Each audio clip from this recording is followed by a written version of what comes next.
Frustrated by the Core Sync 64 DLL error causing your software to freeze? I'm Sophie Chen, a senior Windows support engineer. I'll help you resync those external dependencies today. Before we start the Core Sync 64 manual guide, check the description for a professional diagnostic utility.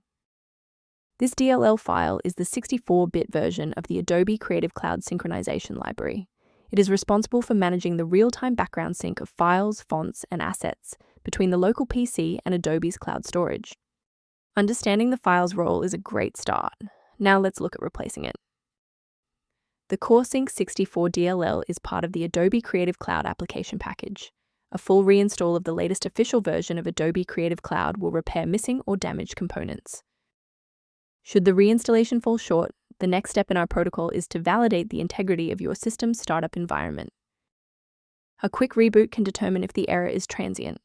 While it won't fix a deleted file, it can re-establish the connection between your software and the Core Sync 64 file if the path was temporarily busy. Make sure to save your spot by bookmarking this video or hit the like button before you restart so you don't have to search for it again. I want to share a quick best practice that will help you avoid security complications in the future. Protect your digital environment by ignoring unofficial download links for the Core Sync 64 DLL that could lead to identity theft or the permanent loss of sensitive project files.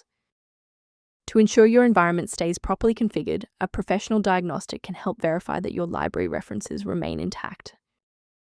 The diagnostic maintenance tool linked below offers background information for scanning the Core Sync 64 related issues. I hope this resolved the conflict preventing the Core Sync 64 from launching. For more deep dive technical tutorials and system configuration guides, subscribe to our channel today.